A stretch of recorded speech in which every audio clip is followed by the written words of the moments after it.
எல்லாருக்கும் வணக்கம். ஆஹ் ஆஹ் படத்துல கதை இருக்கிறது எல்லாருக்கும் சொல்றதுக்கு தான். அதனால வந்து கதையை மறைச்சு வச்சு ஒன்றும் பண்ண முடியாது. கதையை சொன்னாதான் எல்லாரும் வருவாங்க. ஆஹ் ஆஹ் எனக்கு வந்து இந்த பாட்டில் ராதான்னு டைட்டில் அனௌன்ஸ் பண்ணதுல இருந்தே வந்து இந்த படத்தை நான் கவனிச்சுட்டு இருக்கேன்.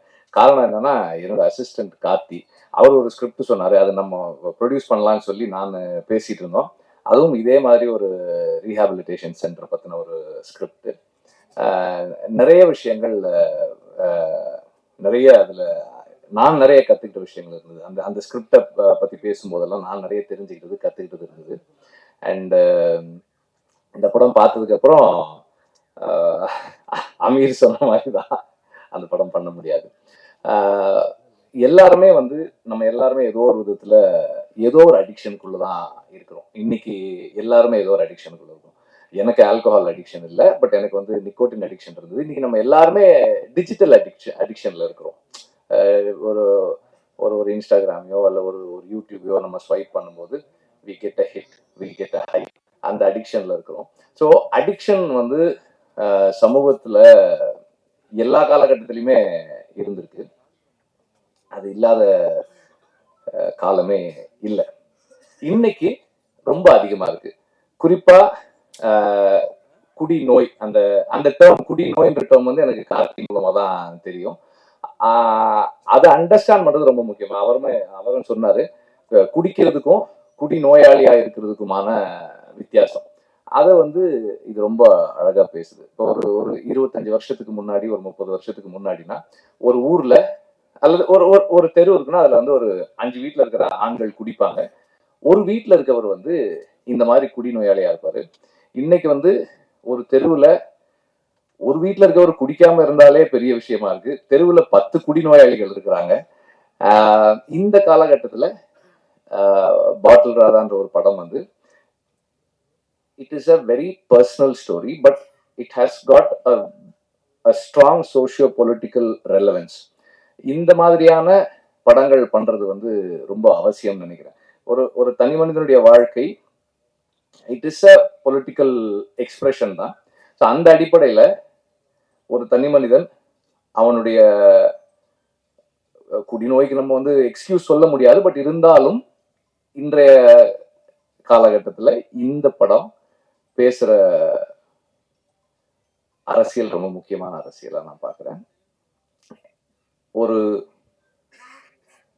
ஒரு டி அடிக்ஷன் சென்டர் என்னவா ஃபங்க்ஷன் பண்ணுது, என்னவா இருக்கு, அதுக்குள்ள இருக்கிற சிஸ்டம் என்ன, அது என்ன மாதிரி ஃபங்க்ஷன் பண்ணுது, அதுக்குள்ள என்னெல்லாம் இருக்கு, அப்புறம் ஒரு ஃபேமிலி ஒருத்தர் வந்து ஒரு அடிக்டா இருக்கிறதால, அது எந்த விதமான அடிக்ஷனா இருந்தாலும் ஒருத்தர் ஒரு அடிக்டா இருக்கிறதால அவரை சுத்தி இருக்கிறவங்க என்னெல்லாம் இழக்கிறாங்க, அவருடைய நண்பர்கள் என்ன ப்ராப்ளம்ஸ் ஃபேஸ் பண்றாங்க, அந்த ஃபேமிலி என்ன ப்ராப்ளம் ஃபேஸ் பண்ணுது, இதை வந்து ஒரு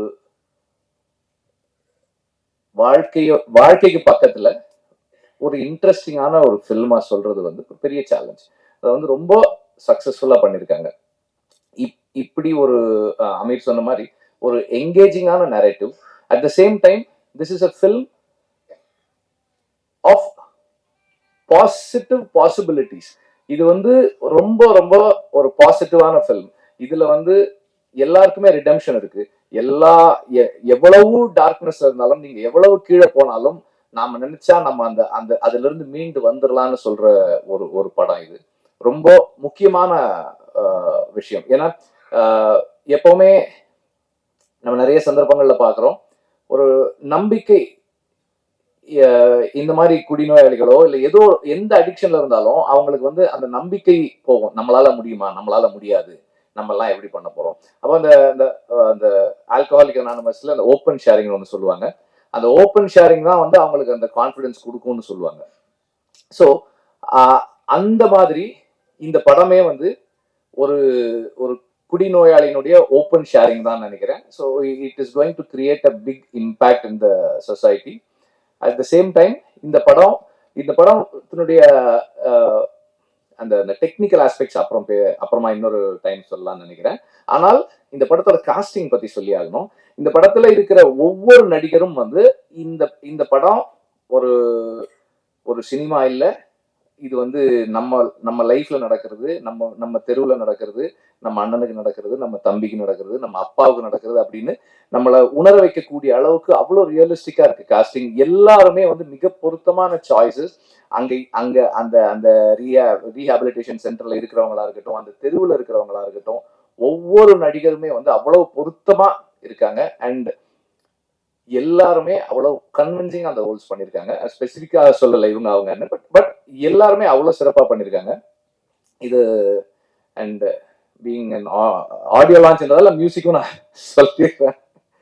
ஆஹ் ஆஹ் ஒரு எப்படி ஒரு ஒரு ஹார்ட் பீட் மாதிரி இருக்கு. எங்கேயுமே நம்ம வந்து அதை ஃபீல் பண்ண முடியல. ஆனா அது இல்லைன்னா நமக்கு என்ன ப்ராப்ளம்ஸ் இருக்குமோ அந்த அளவுக்கு இருக்கு. பேக்ரவுண்ட் ஸ்கோர் பியூட்டிஃபுல்லா பண்ணியிருக்காரு. சாங்ஸ் நம்ம கேட்டோம், நல்லா இருக்கு. ஒவ்வொருத்தருமே அவங்க ஜாபை சரியா செஞ்சிருக்காங்க. அது வந்து அது டைரக்டரோட கிரெடிட் தான். Exceptional work as a writer and as a film maker. ஏன்னா ஒரு ஒரு கன்ஃபைன்டு ஸ்பேஸ்க்குள்ள ஆடியன்ஸை என்கேஜ் பண்றது இன்னைக்கு இருக்கிற நிலைமையில ஆடியன்ஸை என்கேஜ் பண்ணி வைக்கிறதும் அவங்கள இமோஷனலா மூவ் பண்றதும் வந்து ஒரு ஒரு பெரிய சேலஞ்ச். அது வந்து ரொம்ப சக்சஸ்ஃபுல்லா பண்ணியிருக்காங்க. I was very engage. Aamir சொன்ன மாதிரி நான் ரொம்ப என்கேஜா இருந்தேன் இந்த படத்துல. அண்ட் ஒவ்வொரு கேரக்டரும் அவங்களோட எனக்கு உணர்வு பூர்வமான ஒரு ஒரு கனெக்ட் இருந்தது. எல்லாத்துலயும் ஏதோ ஒரு இடத்துல என்னுடைய நண்பர்களையோ என்னையோ அல்லது எனக்கு தெரிஞ்சவங்களையோ நான் என்னால பார்க்க முடிஞ்சது. அது அந்த ஒய்ஃபா இருக்கட்டும், அந்த குழந்தைகளா இருக்கட்டும், அந்த அந்த அந்த பாட்டில் ராதான்ற கேரக்டரா இருக்கட்டும், அவனோட ஃப்ரெண்ட்ஸா இருக்கட்டும், எல்லாருலயுமே வந்து ஏதோ ஒரு இடத்துல நான் வாழ்க்கையில் சந்தித்த நபர்களை என்னால பார்க்க முடிஞ்சது. அந்த அளவுல அந்த writer and the director have succeeded. And இப்படி ஒரு படத்தை ப்ரொடியூஸ் பண்றதுக்கு முதல்ல பலூன் பலூன் பிக்சர்ஸுக்கும் ரஞ்சித்துக்கும் என்னுடைய பாராட்டுக்கள். இது இது வந்து இந்த மாதிரி ஃபிலிம்ஸ் வந்து ஸ்டார்ட் பண்ணும்போதே வந்து இது மெயின் ஸ்ட்ரீம் இல்லையே அப்படின்றாங்க. ஆனால் மெயின் ஸ்ட்ரீமுடைய biggest factor is identifiable element.